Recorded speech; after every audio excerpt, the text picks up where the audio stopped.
তপ্ত দ্বীপ্রহর আজ সুখনীরকে এক নিস্তব্ধ মায়াপুরীতে পরিণত করেছে। জানালার পর্দাগুলো ঝিরিঝিরি বাতাসে দুলছে, রোদ্দুরের লুকোচুরি সেথায় হামিদা বেগমদের অনুপস্থিতিতে খা খা করছে প্রাঙ্গণ। টুইঙ্কেলের ঘুমের আবহে পুরো বাড়ি যেন এক গভীর মৌনতায় নিমগ্ন, যেখানে কেবল দেয়াল ঘড়ির টিকটিক শব্দই নিথর সময়ের জানান দিচ্ছে। এই নির্জন দুপুরে শান্ত তৃষা এখন ধীর পায়ে গোসলখানায় স্নিগ্ধতার দিকে অগ্রসর হচ্ছে। বড্ড বড় ভুল হয়েছে তার, অবশ্য ভুলের জন্য নিজেকে কতটা দায়ী করা দরকার সেটা অনুমান শক্তির বাইরে তৃষার। কেননা হামিদা বেগম মৃত্তিকার সাথে বার্ষিক ক্রীড়া প্রতিযোগিতায় গিয়েছেন, আর যাওয়াটাও খুব গুরুত্বপূর্ণ ছিল। সাবরিনা তো সেই সকালেই কলেজে গিয়েছে, আর মেহসানার তো তার সাথে দেখা করারও ফুরসত মেলেনি। কাল তো মেহসানার সহযোগিতায় কোনো মতে গোসলটা সেরেছিল সে, কিন্তু আজকে কি হবে? তার উপর সকালবেলায় হামিদা বেগম চুপচুপ করে তেল মালিশ করেছে তার মাথায়। এখন শ্যাম্পু না করতে পারলে সারাদিন অস্বস্তি লাগবে তার। এগুলো ভাবতে ভাবতে গোসলখানায় প্রবেশ করলো তৃষা। নিস্তব্ধ এই দ্বীপ্রহরে বাথরুমের শ্বেত পাথরের মেঝেতে পানির ঝিরঝির শব্দ এক অন্যরকম মাদকতা তৈরি করছে। তৃষা অনেকক্ষণ ধরে দ্বিধাদ্বন্দ্বে ভুগছিল গোসলটা করবে কিনা, কিন্তু মাথার চটচটে তেলের অস্বস্তি থেকে তাকে শেষমেশ শাওয়ারের নিকটে টেনে এনেছে। তার ডান হাতটি প্লাস্টিক দিয়ে মোড়ানো থাকলেও নড়াচড়া করাটা দুঃসাধ্য। সে কোনো মতে বাম হাত দিয়ে কামিজের বোতামগুলো খোলার চেষ্টা করছে, কিন্তু বারবার পেছনে যাচ্ছে ভিজে যাওয়া আঙুলগুলো। শাওয়ারের ঝাপটা সরাসরি তার গায়ে পড়তে আকাশি রঙের পাতলা কামিজটা শরীরের সাথে লেপ্টে গেল। পানির প্রতিটি কণা যেন তৃষার অবয়বকে আরও স্পষ্ট করে তুলছে। আর্য কিছু ফাইল নিতে ড্রয়িং রুমে এসেছিল, কিন্তু বাথরুম থেকে আসা পানির তোর আর এক অদ্ভুত শব্দ শুনে তার কপালে চিন্তার রেখা ফুটে উঠল। সে ভাবল তৃষা হয়তো আবার কোনো বিপদ ঘটিয়েছে। আর্য দ্রুত পায়ে তৃষার রুমের অ্যাটাচড বাথরুমের দরজার সামনে এসে দাঁড়ালো। সে বেশ কয়েকবার নক করে গম্ভীর স্বরে ডাকল, তৃষা, আর ইউ ওকে? ভেতরে অমন শব্দ হলো কেন? তৃষা শাওয়ারের শব্দের কারণে ঠিকমতো শুনতে পায়নি। সে তখন নিজের ভিজে যাওয়া ওড়নাটা এক হাত দিয়ে সামলানোর আপ্রাণ চেষ্টা করছে। আর যে উত্তর না পেয়ে কিছুটা শঙ্কিত হলো, সে দরজার নবটা ঘোরানোর চেষ্টা করতে দেখলো ওটা ঠিকমতো লক হয়নি। সামান্য চাপ দিতে এই পালাটা নিঃশব্দে ঘুরে গেল। ভেতরে প্রবেশ করতে আর্যর চোখের সামনে যেন এক অপার্থিব দৃশ্য উন্মোচিত হলো। শাওয়ারের উপরে পানির নিচে দাঁড়িয়ে আছে এক মায়াবী জলপরি। তৃষার ভিজে যাওয়া কামিজ তার শরীরের ভাঁজগুলোকে এক অদ্ভুত শৈল্পিক রূপ দিয়েছে। ভেজা চুলগুলো পিঠ বেয়ে কোমর পর্যন্ত নেমে এসেছে, যেখান থেকে মুক্তোর দানা ন্যায় ঝরছে পানির ধারা। তৃষা আর্যকে দেখতেই বিস্ফোরিত নয়নে তাকিয়ে রইল। থরথরিয়ে কেঁপে উঠল কায়া। তার হাত থেকে সাবানটা ছিটকে মেঝেতে পড়ে গেল। আর্যর মস্তিষ্ক মুহূর্তের জন্য কাজ করা বন্ধ করে দিয়েছে। তার সেই পেশাদারি চোখের মণিগুলো আজ এক অদ্ভুত অনুভূতির তাড়নায় স্থির হয়ে রইল। তৃষা অপ্রস্তুত হয়ে তড়িঘড়ি করে উল্টো দিকে ঘুরে দাঁড়ালো। আর্য মুহূর্তে হিদাহিত জ্ঞান ফিরে পেয়ে দ্রুত পেছন ফিরে দাঁড়ালো। তার বুকটা তখন অবাধ্য ভাবে ধুকপুক করছে। সে কাঁপা কাঁপা স্বরে বলল, আই এম এক্সট্রিমলি সরি। আমি আসলে শব্দ শুনে প্যানিকড হয়ে গিয়েছিলাম। দরজাটা লক ছিল না। I thought something is wrong. Trisha তখনও কাঁপছিল। সে বাম হাত দিয়ে নিজেকে আড়াল করার চেষ্টা করতেও গিয়েই বিপত্তিটা ঘটল। মেঝের ওপর পড়ে থাকা পিছির সাবান আর পানির স্রোতে তার ভারসাম্য হারালো। তৃষা চিৎকার করার সুযোগ পাওয়ার আগেই সজোরে পিছনে গেল। আর্তনার সুযোগ শব্দটা কর্ণকুহরে পৌঁছাতেই আর্য তৎক্ষণাৎ জলদি পায়ে ভেতরে প্রবেশ করলো। নীতি নৈতিকতার সব দেয়াল ভেঙে মুহূর্তেই তৃষাকে আঁকড়ে ধরল। তৃষা পড়ার ঠিক আগ মুহূর্তে আর্যর বলিষ্ঠ দুই বাহুর বন্ধনে নিজেকে আবিষ্কার করল। আর্যর সাদা শার্টটা তৃষার ভেজা শরীরের সংস্পর্শের মুহূর্তে ভিজে একাকার হয়ে যাচ্ছে। আর্য তৃষাকে এক প্রকদম বুকের কাছে টেনে নিয়ে ফিসফিস করে ধমকের সুরে বলল, আপনার এই ক্লামসি বিহেভিয়ার কি কোনোদিন থামবে না? এক হাতে অকেজো নিয়ে একা গোসল করতে আসার কোনো মানে হয়? আপনি কি সত্যি নিজেকে সুপারওম্যান ভাবেন, নাকি সির্ফ আমাকে পাগল করার শপথ নিয়েছেন? তৃষা আর্যর বুকের ধুকপুকানি স্পষ্ট অনুভব করতে পারছে। আর্যর গায়ে সেই কাস্টল পারফিউমের সুবাস আর পানির স্নিগ্ধতা মিলে এক অদ্ভুত রসায়ন তৈরি করেছে। সে আর্যর দিকে তাকাতেই দেখল আর্যর চোখে কি যেন মিশে আছে, আর তার কপাল বেয়ে জল ছড়ছে তৃষার ওপর। তৃষা কুণ্ঠিত কণ্ঠে ম্লান স্বরে বলল, আমি তো জানতাম না আপনি এই সময় বাড়ি আসবেন। আর আমার চুলগুলো খুব চকচক করছিল। আর্য তৃষাকে খুব সাবধানে ছেড়ে দিয়ে তাকে বাথরুমের ছোট টুলটার ওপর বসিয়ে দিল। সে জানে এই অবস্থায় তৃষাকে একা ফেলে যাওয়া মানেই বড় কোনো দুর্ঘটনা। সে শাওরের নবটা কমিয়ে দিয়ে ধীর স্থির পায়ে এগিয়ে এলো। Look at me Trisha, there is nothing to be embarrassed. আপনার এই জেটটা কমাতে হলে আমাকে ইনভলভ হতে হবে। আপনি জাস্ট চোখ বন্ধ করে বসে থাকুন। তৃষা থতমত খেয়ে বলল, আপনি কি করছেন? আর্য কোনো উত্তর না দিয়ে সেলফ থেকে শ্যাম্পুর বোতলটা হাতে নিল। সে অত্যন্ত কোমলতার সাথে তৃষার ভেজা চুলে শ্যাম্পু মাখাতে শুরু করল। আর্যর দীর্ঘ আঙুলগুলো যখন তৃষার মাথার তালুতে আলতো করে ম্যাসেজ করছিল, তৃষার মনে হলো তার শরীরের সমস্ত ব্যথা এক নিমিষেই বিলীন হয়ে যাচ্ছে। আর্যর মতো একজন রাশভারী ক্যাপ্টেন আজ তার চুলের সেবা করছে ভাবতেই তৃষার ক্ষীণ কায়া এক অদ্ভুত শিহরণ বয়ে গেল। সে স্পষ্ট টের পাচ্ছে হৃদযন্ত্রের অস্থির নৃত্য। আর্য অত্যন্ত সন্তর্পণে তৃষার চুলে লেগে থাকা শ্যাম্পুর শেষ অংশটুকু ধুয়ে দিয়ে শাহরের নবটা ঘুরিয়ে দিল। ও শ্যাম্পুর ফেনাগুলো ধুয়ে ব্যান্ডেজ করা হাতটি না ভেজে ধুয়ে দেওয়ার সময় ভীষণ সতর্ক ছিল যাতে তৃষার হাতটি না ভেজে। তবে জলধার থামতেই মুহূর্তের সেই ঝিরঝির শব্দ থেমে গিয়ে এক গভীর নিস্তব্ধতা নেমে এলো, যেখানে কেবল দুজনের নিঃশ্বাসের শব্দই প্রধান। সে তোয়ালের এক প্রান্ত দিয়ে তৃষার মুখটা মুছে দিয়ে শান্ত স্বরে বলল, I know it's a bit awkward for you, but sorry, I have no other ways. So, don't take it otherwise. তবে নেক্সট টাইম এমন পাগলামি করার আগে অন্তত আমাকে একটা ইনফর্ম করবেন। Is that clear? তৃষার চোখ মেলে আর্যর ভিজে যাওয়া শার্টটার দিকে তাকালো। আর্যর সুঠাম দেহের পেশিগুলো সেই ভিজে কাপড়ের নিচে খেলা করছে। সে নিচু স্বরে বলল, থ্যাংক ইউ, বাট আপনার শার্টটা পুরো ভিজে গেছে আমার জন্য। আর্য তৃষার দিকে না চেয়ে মৃদু স্বরে বলল, শার্ট শুকিয়ে যাবে তৃষা, কিন্তু আপনার কোনো ক্ষতি হলে আমার ওই ড্যামেজ কন্ট্রোল করা কঠিন হবে। এখন চটপট বেরোন, ঠান্ডা লেগে যাবে। পরন্ত বিকেলের মিঠে রোদ্দুর কিঞ্চিত মৃতপ্রায় হয়ে ঝুড়ে আছে দুর্লভ গাত্রে। সূর্য মনির ডুবি ডুবি ভাব। হামিদা বেগমরা এসে পৌঁছেছে কিছুক্ষণ হলো। এসেই তিনি আগে শুনেছেন তৃষার গোসলের ব্যাপারে, কিন্তু আর্য নিজেই সেই দিকটা সামলেছে শুনে বর্তমানে নিশ্চিন্ত তিনি। দুপুরের জন্য হামিদা বেগম নিজেই রান্না করে রেখে গিয়েছিলেন, তাই খাওয়া দাওয়ার বিষয়ে আর জিজ্ঞাসাবাদ না করে ক্লান্ত শ্রান্ত শরীরটাকে একটু বিশ্রাম দিতে তিনি প্রবেশ করেছেন কক্ষে। টুইঙ্কেলের পিছু পিছু এক প্রকার ছুটে চলেছে তৃষা। বাম হাতে টুইঙ্কেলের বিকালের খাবার কোমর ছাড়ানো কেশরাজ এখনো জলসিক্ত বাঁধনহারা, সেগুলো বিক্ষিপ্ত হয়ে উঠছে অবাধ্য বাতাসে। নিস্তব্ধতা ভেঙে ভেসে আসছে টুইঙ্কেলের প্রাণবন্ত রিনঝিনে হাসির ধ্বনি আর তৃষার কথার করতান। অমন করে না সোনা, একটু খেয়ে নাও, জাস্ট ওয়ান চিউটি। টুইঙ্কেল ওভাবেই ছুটতে ছুটতে বলল, Catch me, bunny. Catch me if you can. খিলখিলিয়ে হেসে কথাগুলো বলতে বলতে ও ফের ছুট লাগালো। অসহায় তৃষা সামান্য সঞ্চালনে ব্যথাতুর হাতটা নাড়িয়ে পুনরায় ছুটল ওর পিছু পিছু। কিছুক্ষণ অতিবাহিত হতেই এইবার তৃষা নিজের ব্যথার কথা সম্পূর্ণরূপে ভুলে গিয়ে পূর্বের ন্যায় চঞ্চল ভঙ্গিমায় দৌড় দিল টুইঙ্কেলকে ধরতে। বেমালুম ভুলে গেল নিজের ভঙ্গুর হাতখানার কথা। তবে ওই যে কথায় আছে না, অভাগা যেদিকে যাই সাগর শুকে যায়, তৃষার সাথে ঠিক তেমনটাই হলো। তৃষা টুইঙ্কেলকে ধরেই ফেলেছিল প্রায়টি, কিন্তু তখনই ঘটল বিপত্তি। ঈষৎ পিচ্ছিলতায় পা ফসকে পড়তে গেলেও সে সামান্য আর্তনাদ সুযোগ শব্দ বেরিয়ে আসছিল কণ্ঠস্বর থেকে। তবে তার ক্ষীণ কায়া ভূমি স্পর্শ করার ঠিক আগ মুহূর্তেই একজোড়া শক্ত হাতের বাহুবন্ধনে নিজেকে আবিষ্কার করল তৃষা। ভয়ে খিচে রাখা আঁখিদয় মিলল পিছপিটিয়ে। সঙ্গে সঙ্গে সম্মুখে দৃশ্যমান হলো আর্যর রাগী মুখাবয়ব। সে তপ্ত দৃষ্টি নিক্ষেপ করে চেয়ে আছে তার দিকে। তৃষা পড়া থেকে বেঁচে গিয়ে সুক্রিয়া আদায় করতে যাওয়ার পরিবর্তে আর্যর সেই অগ্নি দৃষ্টিতে শুকনো ঢোক গেল। আর্য ওকে অতি সন্তর্পণে দাঁড় করিয়ে পর মুহূর্তে অগ্নিশর্মা হয়ে বলল, আর ইউ ক্রেজি? আর্যর কঠোর কণ্ঠে ভয় কিঞ্চিত কম্পিত হলো তৃষার কায়া। ও আমতা আমতা করে কিছু বলবে তার আগে আর্য ওর কোমল বাহুদয় বেশ বেরগে নাড়িয়ে বলল, অ্যান্সার মি স্টুপিড গার্ল, এইভাবে ছোটাছুটি করছিলে কেন? তৃষার শুকনো ঢোক কেটে বলল। আমার লাগছে। আর্য না থেমে আরো দ্বিগুণ তেজে চিৎকার বলল, এখন ব্যথা লাগছে? যদি আবার পড়ে যেতে তখন তখন কি হতো একবারও ভেবে দেখেছো ইডিয়েট? রাগের তুপে সম্বোধন হারিয়ে ফেলেছে আর্য। তবে সেদিকে জন্য ভ্রুক্ষেপ নেই ওর। ওদিকে আর্যর কণ্ঠে সেই তপ্ত গর্জন যেন তৃষার কর্ণকুহুরের সজরে আঘাত করল। ওর সারা শরীর এক অজানা আশঙ্কায় রিরি করে উঠল। আর্যর দুচোখে তখন ও আগ্নেয়গিরির লাভা। সেই আগুনের আজ তৃষার কোমল মুখশ্রীতে এসে লাগছে। Are you out of your mind? নিজেকে কি এখনো সেই ছোট্ট বাচ্চা ভাবো যে যখন খুশি যেখানে খুশি ছোটাছুটি করবে? একবার কি ওই ড্যামেজ হাতটার কথা মাথায় আসেনি তোমার? Are you even real? আর্যর এই রুদ্রমূর্তি তৃষার সম্পূর্ণ অচেনা। স্বভাবতই ওর দু চোখ বেয়ে নোনা জলের ধারা গড়িয়ে নামলো টপ টপ করে। ঠোঁট দুটো থরথর করে কাঁপছে ব্যথায়। আর্য যেন আজ সব হিতাহিত জ্ঞান হারিয়ে ফেলেছে। ও তৃষার অতি নিকটে এসে দাঁড়ে কিরমির করে বলতে লাগলো, তোমাকে কি 24 ঘন্টা চোখে চোখে রাখতে হবে? এই যে ব্যথায় কাতরাচ্ছিলে কিছুক্ষণ আগে, সেই হুঁশ কোথায় গেল? ইডিয়েসি আর কাকে বলে? তুমি কি বোঝো না তোমার একটু এদিক সেদিক হলে বাকিদের উপরে কি ঝড় বয়ে যায়? সেলফ নিজের কেয়ারলেসনেসের জন্য তুমি আজ আবার একটা বড় ইনজুরির মুখে ছিলে। How could you be so irresponsible? আর্যর রাগের আড়ালে যে গভীর উৎকণ্ঠা আর এক বুক হাহাকার লুকোনো ছিল তা তৃষার অবুঝ মন ধরতে পারল না। ও শুধু দেখলো অপর প্রান্তের মানুষটির কঠোর রূপ। ততক্ষণে তৃষার কান্নার বেগ বেড়ে গিয়েছে। ঠিক এই সময় ড্রয়িং রুমে হইচই শুনে ঘর থেকে বেরিয়ে এলেন হামিদা বেগম।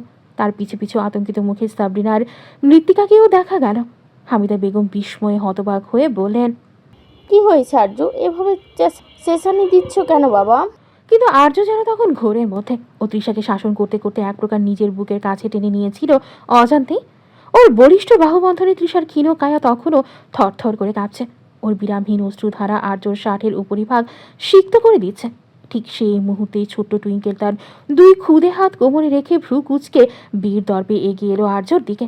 ওর বাবার এই রণচণ্ডীর রূপ দেখেও বিন্দুমাত্র না দমে বেশ জোর গলায় বলল, স্টপ ইট পাপা, তুমি কেন বাণীকে এভাবে বকছো? বাণী তো আমার সাথে খেলছিল, তুমি খুব পচা। তুমি বাণীকে সরি বলো এখনই। হামিদা বেগম এগিয়ে এসে আর্যর হাত থেকে তৃষাকে এক প্রকার ছাড়িয়ে নিলেন। তৃষা তখন ডুকরে কেঁদে উঠে হামিদা বেগমের আঁচল আঁকড়ে ধরো। হামিদা বেগম আর্যর দিকে কড়া দৃষ্টিতে তাকিয়ে বললেন, আরজু, মেয়েটা এমনিতেই ব্যথার কাইল, তার ওপর ও তো বাচ্চা মানুষ। তুমি এভাবে ওকে সবার সামনে বকছো কেন? একটু তো বিবেচনা করবে। আর্য এবার যেন সম্বিত ফিরে পেল। ওর বুকটা তখনও ধুকপুক করছে সেই ভয়াবহ পতনের দৃশ্য কল্পনা করে। ও সবার দিকে একবার শূন্য দৃষ্টিতে তাকালো, অতপর কোনো উত্তর না দিয়ে এক ঝটকায় নিজের হাত সরিয়ে নিল। তারপর কারো কোনো কথার তোয়াক্কা না করে ধূপধাপ পা ফেলে ওখান থেকে চলে গেল। ওর চলে যাওয়ার শব্দে যেন ড্রয়িং রুমের নিস্তব্ধতা আরও ঘনীভূত হলো। হামিদা বেগম তৃষার মাথায় হাত বুলিয়ে দিতে দিতে বললেন, কাঁদিস না মা, ও তোকে আগলে রাখতে চাই বলেই হয়তো রাগের মাথায় ওই রকম করে ফেলেছি। ও তো চিরকালে একটু খ্যাপাটে। তৃষা চোখের জল মুছে ধরা গলায় হামিদা বেগমের দিকে চাইলেও ওর কম্পিত ওষ্ঠাধর থেকে কেবল এইটুকুই নির্গত হলো, চাচিমা, আমি তো কেবল টুইঙ্কেলকে খাওয়াতে চেয়েছিলাম। হামিদা বেগম ওর চিবুক ছুঁয়ে সান্ত্বনা দিয়ে বললেন, বুঝেছি রে মা, তুমি ঘরে চলো, একটু বিশ্রাম নিলে মনটা শান্ত হবে। অতপর সাবরিনা আর মৃত্তিকা দুপাশ থেকে তৃষাকে আগলে ধরো। ড্রয়িং রুমের আধুনিক অন্তঃসজ্জা পেরিয়ে ওরা ওকে নিয়ে চলল শোবার ঘরের দিকে। মেঝের পালিশ করা ইতালিয়ান মার্বেল পাথরে বিকেলের ম্লান আলো পরে এক মায়াবী আভা তৈরি করেছে। ওরা তৃষাকে ওর শয়ন কক্ষে নিয়ে বসালো। সাবরিনা আলতো করে তৃষার ভেজা চুলগুলো পিঠের ওপর ছড়িয়ে দিয়ে বলল, ভাবি, তুমি আর্য ভাইয়ের উপর রাগ করো না। উনি তোমাকে ওভাবে পড়তে দেখে একদম হিতাহিত জ্ঞান হারিয়ে ফেলেছিলেন। ওদের জোড়াজড়িতে তৃষা বিছানায় শুরু থেকে, তবে মন পড়ে রইল অন্য কোথাও। ও সিলিং ফ্যানের মৃদু ঘূর্ণনের দিকে চেয়ে রইল নিষ্পলক। ওর কানে তখনও আর্যর সেই তপ্ত শাসনের সুরটা অনুরণিত হচ্ছিল। সাবরিনা কক্ষের গুমট ভাব কাটাতে বলল, ভাবি, আর্য ভাইয়ের চিল্লাচিল্লি শুনে মনে হচ্ছিল ড্রয়িং রুমে বুঝি কোনো সাইক্লোন ঢুকেছে। লোকটা যেমন কেয়ারিং তেমন একটা আস্ত ইংরি বাট। তুমি একটুও মন খারাপ করো না তো। মৃত্তিকা পাশ থেকে ফোরন কাটল। একদম, ভাইয়ার ওই ক্যাপ্টেনগিরি শুধু জাহাজে দেখালেই হয়, বাড়ির ভেতর দেখালে কার ভালো লাগে বলো? ভাবি, তুমি বরং ভাবো, ভাইয়া তোমাকে কোলে তুলে ধরার জন্য ওভাবে দৌড়ে এসেছিল। রোমান্টিক না ব্যাপারটা? তৃষা ফ্যাকাশে হেসে মুখ ফিরিয়ে নিল। ঠিক সেই মুহূর্তেই সাবরিনার পাশে থাকা ফোনটা সজোরে কেঁপে উঠল। ভাইব্রেশনের শব্দে ঘরটা যেন একটু কেঁপে উঠল। সাবরিনা তড়িঘড়ি করে ফোনটা হাতে নিতেই ওর চোখের মণি দুটো চঞ্চল হয়ে উঠল। স্ক্রিনে ভেসে ওঠা নামটা দেখেও কেমন যেন কুকড়ে গেল। মৃত্তিকা কৌতূহলী হয়ে ঘাড় কাত করে উকে দেওয়ার চেষ্টা করতেই সাবরিনা এক ঝটকায় ফোনটা বুকের কাছে জড়িয়ে ধরল। ওর চেহারায় এক লহমায় রাজ্যের অপ্রস্তুত ভাব ফুটে উঠল। আরে একটা ইম্পর্ট্যান্ট কল। আমি জাস্ট বাহির থেকে আসছি। কথাটা শেষ করে সাবরিনা উত্তরের অপেক্ষা না করে রুম থেকে প্রায় দৌড়ে বেরিয়ে গেল। মৃত্তিকা ভ্রু কুচকে সাবরিনার যাওয়ার পথের দিকে চেয়ে রইল। তৃষাও একটু অবাক হলো সাবরিনার এমন হন্তদন্ত ভাব দেখে। মিনিট পাঁচেক পর সাবরিনা রুমে ফিরে এলো। ওর গাল দুটো একটু লালচে হয়ে আছে আর চোখে মুখে এক অদ্ভুত প্রশান্তি। তবে ও সেটা ঢাকার চেষ্টা করে বেশ গম্ভীর হয়ে বসল। মৃত্তিকা ওর দিকে চোখ শুরু করে তাকিয়ে বাঁকা হাসি দিল। কি রে আপু, এতক্ষণ কার সাথে ফুসুর ফাসুর চলছিল করিডরে? আমি কি খুব ভুল দেখেছি, নাকি ফোনের স্ক্রিনে আর দিয়ে একটা নাম জল করছিল? সাবরিনা থতমত খেয়ে চুলে হাত বুলিয়ে বলল, কে যাতা বলছিস? ধ্যাত, কলেজের একটা ফ্রেন্ড কল করেছিল, নোট নিয়ে কথা বলছিলাম। মৃত্তিকা এবার আরও এক ধাপ এগিয়ে এলো। সে তৃষার দিকে তাকিয়ে চোখ টিপে সাবরিনাকে বলল, নোটস নাকি রায়েত ভাই কল করেছিল? ওই যে যার কথা তুমি কাল রাতে ডায়েরিতে লিখছিলে? সাবরিনা এবার রীতিমতো ধমক দিয়ে উঠল। মৃত্তিকা, একদম ফালতু কথা বলবি না তুই। রিয়াদ ভাই তো কালকেই কানাডা থেকে ফিরলো। উনি কলেজের সিনিয়র, আর কালকে ফাংশনের স্রেফ দেখা হয়েছিল। তৃষা এবার বিস্ময় ভরা চোখে সাবরিনার দিকে তাকিয়ে বলল। রায়াত মানে? মৃত্তিকা হেসে কুটি কুটি পায়ে হয়ে বলল। আরে ভাবি, রায়াত ভাই হচ্ছে আমার আপুর আহা, মানে ওই সিনিয়র ছিল আর কি। এখন তো আবার পুরো কানাডিয়ান হিরো হয়ে ফিরেছে। তার উপর আমাদের ইংলিশ টিচারের ছেলে তো। আজকে আমাদের স্কুলের ফাংশনে এসেছিল। সাবরিনা আপু ওনার কথা বলতে গিয়ে লজ্জায় লাল আপেল হয়ে যাচ্ছিল বারবার। সাবরিনা লজ্জিত হয়ে মৃত্তিকাকে একটা চিমটি কেটে বলল। তুই একদম থামবি মৃত্তিকা? ওনার সাথে আমার স্রেফ কালকে গেট টুগেদারে পরিচয় হয়েছে আবার। উনি একটু হেল্প চেয়েছিলেন লাইব্রেরি নিয়ে, ব্যাস। এর মধ্যে রোমান্স খোঁজা তোর স্কুলের বাচ্চাদের কাজ, আমাদের কলেজের লেভেলের না। তৃষা ওদের এই খুনসুটি দেখে নিজের কষ্টটা কিছুটা ভুলে গেল। সে মুচকি হেসে বলল। তা আমার ননদিনী আমার কার সাথে এত গোপন আলাপ করে সেটা জানার অধিকার তো ভাবি হিসেবে আমার আছে, তাই না? সাবরিনা তৃষার হাত জড়িয়ে ধরে আদুরের স্বরে বলল। আরে ভাবি না, এমন কিছুই হয়নি। সময় হলে সব জানবা। আপাতত আর্য ভাইয়ের ওই খ্যাপাটে মেজাজ থেকে তুমি কি করে বাঁচবে সেটা নিয়ে ভাবো তো। ওদের তিনজনের হাসাহাসিতে শয়নকক্ষের পরিবেশটা আবার প্রাণবন্ত হয়ে উঠল। কক্ষের মায়াবী আলোয় ভাবি ননদের এই হৃদ্যতা এক অন্যরকম ছবি ফুটিয়ে তুলল সুখনীরের অন্তরালে। তিন মূর্তির আড্ডায় হঠাৎই এক খুদে ঝড়ের প্রবেশ ঘটল। দরজার পর্দা ঠেলে টুইঙ্কেল ভেতরে ঢুকলো। ওর ছোট ছোট হাতে একটা বড় চকলেট বারের প্যাকেট। ওর গোলুমুলু মুখটা এখন আর্যর ওপর রাগে থমথমে। সাবরিনা আর মৃত্তিকার হাসাহাসি থামিয়ে টুইঙ্কেল সোজা গিয়ে তৃষার কাছে বসে বলল। বানি, তুমি পচা পাপার কথা শুনে আর কাঁদবে না তো? দেখো, আমি পাপার ড্রয়ার থেকে তোমার জন্য সবচেয়ে বড় চকলেটটা চুরি করে এনেছি। টুইঙ্কেলকে এই চৌর্যবৃত্তির কথা শুনে সাবরিনা আর মৃত্তিকা হো হো করে হেসে উঠল। তৃষা টুইঙ্কেলের কপালে একটা চুমু খেয়ে বলল।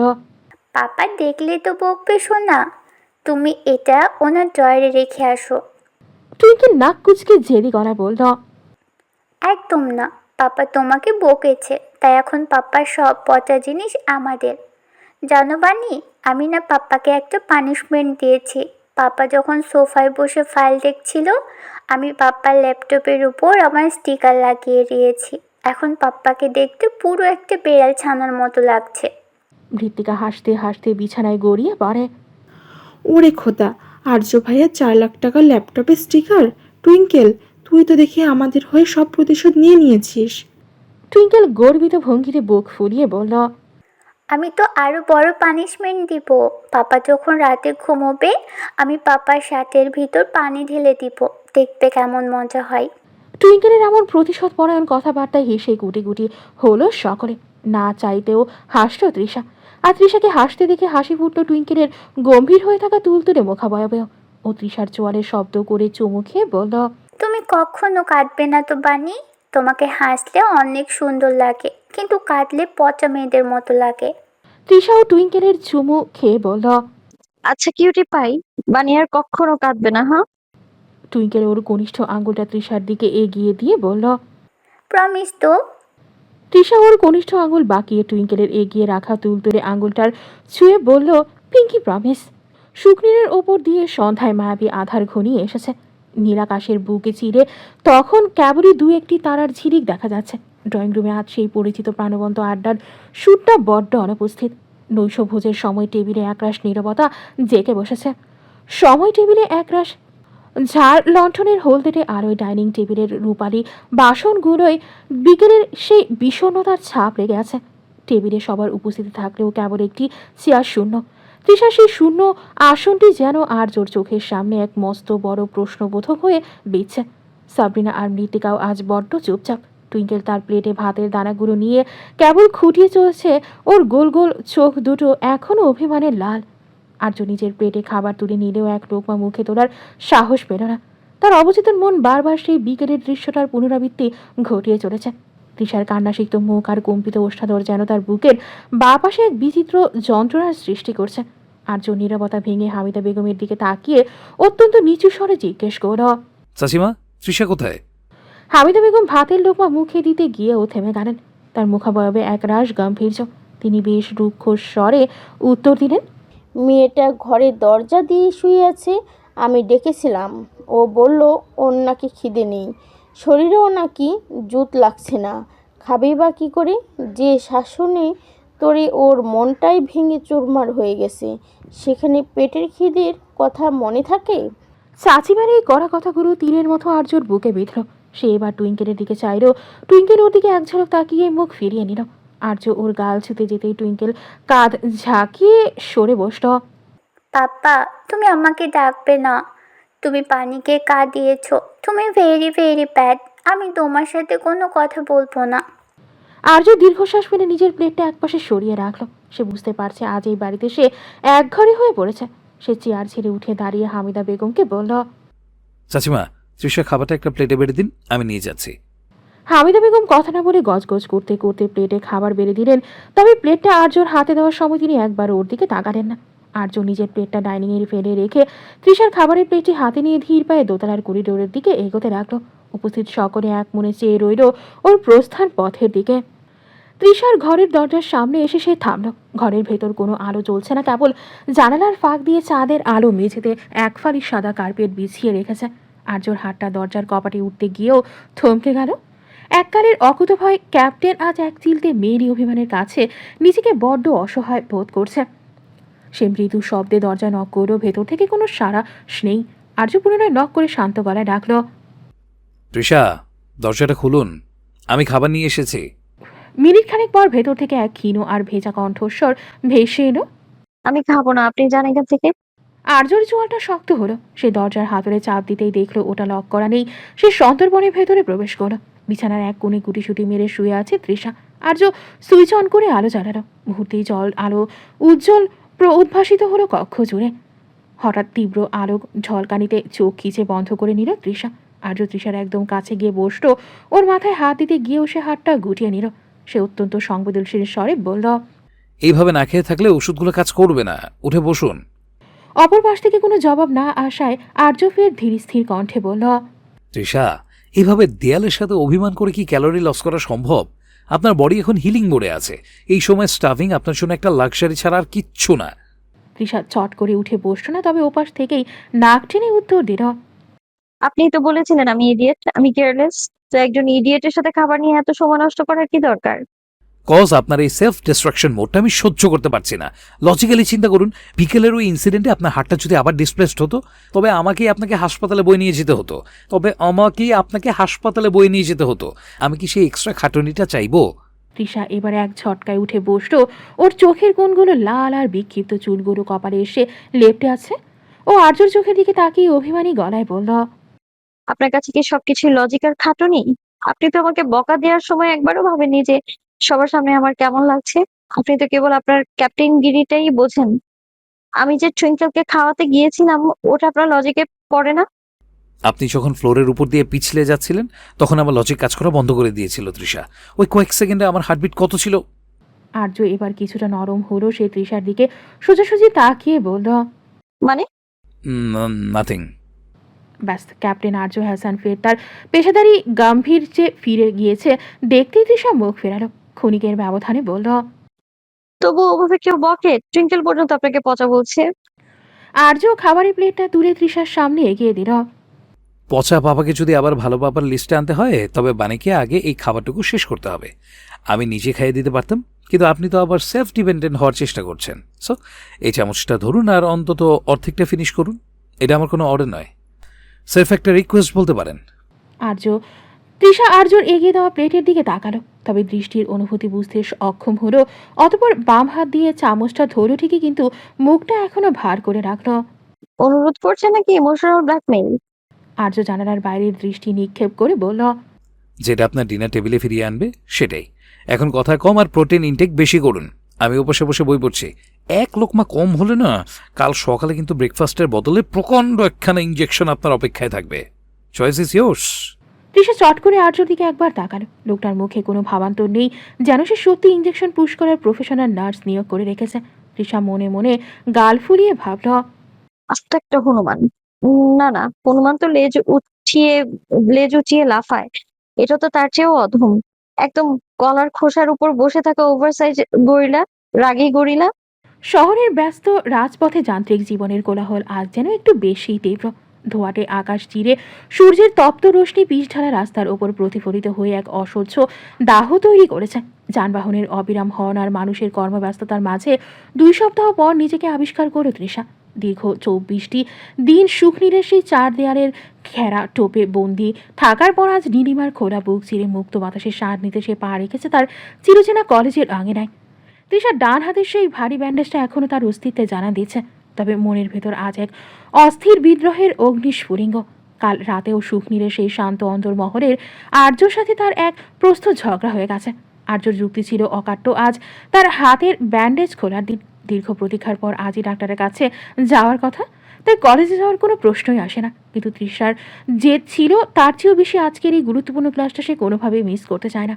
আর্য সেই গম্ভীর ধমকের কাছে কাল সে সাময়িকভাবে স্বীকার করলেও মনের গহীনে এক গোপন পরিকল্পনা বুনে রেখেছিল। তাই আজ প্রভাতের রৌদ্র কিরণ ফোটার পরপরই আর্যর ঘুম ভাঙার অবকাশ না দিয়েই তৃষা বেরিয়ে পড়েছে। কোনো প্রকার খবর না দিয়ে এক প্রকার লুকোচুরি খেলেই সে কলেজের পথে পা বাড়িয়েছে। আর্য সেই অগ্নিদৃষ্টি আর তপ্ত শাসনের কথা মনে পড়ে এখনো তৃষার বুকের ভেতরটা একটু কেঁপে উঠছে ঠিকই, কিন্তু নিজের স্বাধীন সত্তাকে প্রমাণের এক অদম্য স্পৃহা তাকে আজ সাহস জুগিয়েছে। কলেজের গেট দিয়ে ভেতরে ঢোকার সময় তৃষার মনে হলো সে যেন এক খাঁচা ছোট পাখি। যদিও অবাধ্য ডান হাতটা তাকে বারবার মনে করিয়ে দিচ্ছে যে সে এখনো পুরোপুরি মুক্ত নয়। সে জানে এই খবরটা যখন আর্যর কানে পৌঁছাবে তখন সুখনীরে কেবল সাইক্লোন নয়, আস্ত এক টর্নেরও আঘাত আনবে। কিন্তু আপাতত সে সব কিছু ভুলে নিজের চেনা বেঞ্চে ফিরে যেতে চায়। করিডোর দিয়ে হাঁটার সময় অনেকেই ওর ব্যান্ডেজ করা হাতের দিকে তাকাচ্ছিল, কিন্তু তৃষার মন তখন কাঙ্ক্ষিত ক্লাসে যেতে মরিয়া। ক্লাসের দরজায় দাঁড়াতেই একজোড়া অতি পরিচিত কণ্ঠের চিৎকার ওকে স্বাগত জানালো। তিশা, মাই রিকো ভাবি কুইন, তুই শেষমেশ আসলি? মেহসানা ছুটে এসে তৃষাকে প্রায় ঝেঁকে ধরল। ওর ব্যান্ডেজ করা হাতটার দিকে তাকিয়ে কপালে হাত ঠেকিয়ে বলল, বাপরে, এই রণংদেহী হাত নিয়ে তুই কলেজে চলে এলি? তোর উনি তোকে ছেড়ে দিল? হুম হুম, নাকি তুই পালিয়ে এসেছিস? তৃষা ব্যাগটা সাবধানে একপাশে রেখে ফ্যাকাশে হাসল। ছেড়ে দিবে? বেটা পারলে আমারে বেঁধে ধরে রেখে ইঞ্জেকশন দিতে নিয়ে যায়, শালা ঘুম থেকে ওঠার আগেই চলে আসছি। এখন যদি ওনার ঘুমটাও ভাঙে তাহলে মনে করবে যে আমি ঘুমোচ্ছি। মেহসানা চোখ বড় বড় করে বলল, তুই তো সাহস দেখালি দোস্ত, কিন্তু তোর উনি যদি জানতে পারে তবে তো আমাদের কলেজে এসে কমান্ডো অপারেশন চালাবে। তুই কি তৈরি তো? তৃষা একটা দীর্ঘশ্বাস ফেলে বেঞ্চে বসল। তৈরি কিনা জানি না, তবে আজ ক্লাসটা খুব দরকার ছিল। 2 সপ্তাহ ধরে সুখ নিরে থাকতে থাকতে আমার মগজের ঝং ধরে গেছে। সারাক্ষণ শুধু এটা করবেন না, ওটা খাবেন না। উফ, আমি কি পেশেন্ট নাকি ওনার ইউনিটের কোনো নতুন রিক্রুট? মেহসানা মুচকি হেসে ফিস ফিস করল। তোর তো রিক্রুট হওয়াই উচিত। ক্যাপ্টেন সাহেবের কড়া পাহারাই থেকে তোর গাল দুটো তো দেখি টমেটোর মতো লাল হয়ে গেছে। যত্নে আছিস বোঝাই যাচ্ছে। তৃষা মেহসানাকে একটা হালকা ধাক্কা দিয়ে বলল, রাখ তোর যত্ন। ওই লোকটার সামনে থাকলে মনে হয় 24 ঘন্টা কেউ সিসিটিভি ক্যামেরা দিয়ে আমায় ওয়াচ করছে। একটু হাসলে বলে ব্লাড প্রেশার বাড়বে, একটু হাঁটলে বলে পায়ের লিগামেন্ট ছিঁড়বে। মানুষটা কি রোবট? আজও বুঝলাম না আমি।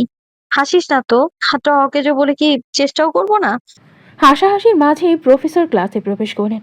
টানা 1 ঘন্টা চলল নোটস নেওয়া আর মডিউল বোঝার পালা। তৃষা বাম হাত দিয়ে ভাঙাচোরা অক্ষরে কিছু লেখার চেষ্টা করছিল, যদিও সেটা দেখে মনে হচ্ছিল কোনো পিঁপড়ে কালিতে চুবিয়ে খাতার ওপর কুস্তি লড়ছে। ক্লাস শেষ হতেই মেহসানা তৃষার খাতাটা টেনে নিয়ে হো হো করে হেসে উঠল। তৃষা, তুই কি এখানে কোনো গুপ্তধন উদ্ধারের ম্যাপ আঁকছিস? হুম, এই লেখা তো স্বয়ং তোর উনিও ডিকোড করতে পারবে না। তৃষা মুখ গোমরা করে ঈষৎ রাগ দেখিয়ে বলল, চল ক্যান্টিনে গিয়ে একটু চা খাই। আমার মাথাটা ঝিমঝিম করছে। আর তখন থেকে আমি ওনার আর আমার উনি কি করছিস কচুর মাথা দূর। মেহসানা হেসে বলল, উনিটা তো তোর, তা আর কি বলবো শুনি? যা ইচ্ছা, তবে আমার উনি এটা করবি না। উনি স্রেফ টুইঙ্কেলের পাপা। মেহসানা মুখ বাঁকিয়ে বিড় করে বলল। সঙ্গে তোর উনিও? তৃষা ভ্রু কুঁচকে বলল। কি বলি? মেহসানা আমতা আমতা করে বলল, কই কিছু না তো। চল চল, দ্রুত চল, এরপর দেখা গেল চা ঠান্ডা হয়ে গেল। তৃষা বাম ভ্রুটা সামান্য উঁচিয়ে বলল। চল। অতঃপর দুটিতে মিলে এগিয়ে চলল ক্যান্টিনের দিকে। ক্যান্টিনে বসে চায় চুমুক দিতে মেহসানা হঠাৎ জানালার দিকে তাকিয়ে জমে গেল। ওর হাত থেকে বিস্কুটটা প্লেটে পড়ে গেল। তোতলাতে তোতলাতে বলল। তৃষা, তোর ক্যাপ্টেন। তৃষা হতচকিত হয়ে পেছনে ফিরতেই দেখলো ভিড় ঠেলে এগিয়ে আসছে আর্য। পরনে তার নেভি ব্লু শার্ট, হাতে দুটো কবজি পর্যন্ত গোটানো, চোখে সেই অতি পরিচিত রাশভারী সানগ্লাস। কিন্তু তার চোয়ালের শক্ত হওয়া ভঙ্গি বলে দিচ্ছে সে কতটা ক্ষিপ্ত। পুরো ক্যান্টিনের হইচই যেন তৃষার সম্মুখে এক লহমা স্থিমিত হয়ে এলো। আর্য সরাসরি তৃষার টেবিলের সামনে এসে দাঁড়ালো। সানগ্লাসটা খুলে পকেটে রাখার সময় ওর চোখের সেই তপ্ত চাহনি তৃষার শরীরের সমস্ত রক্ত হিম করে দিল। আর্য অত্যন্ত স্থির হয়ে বলল।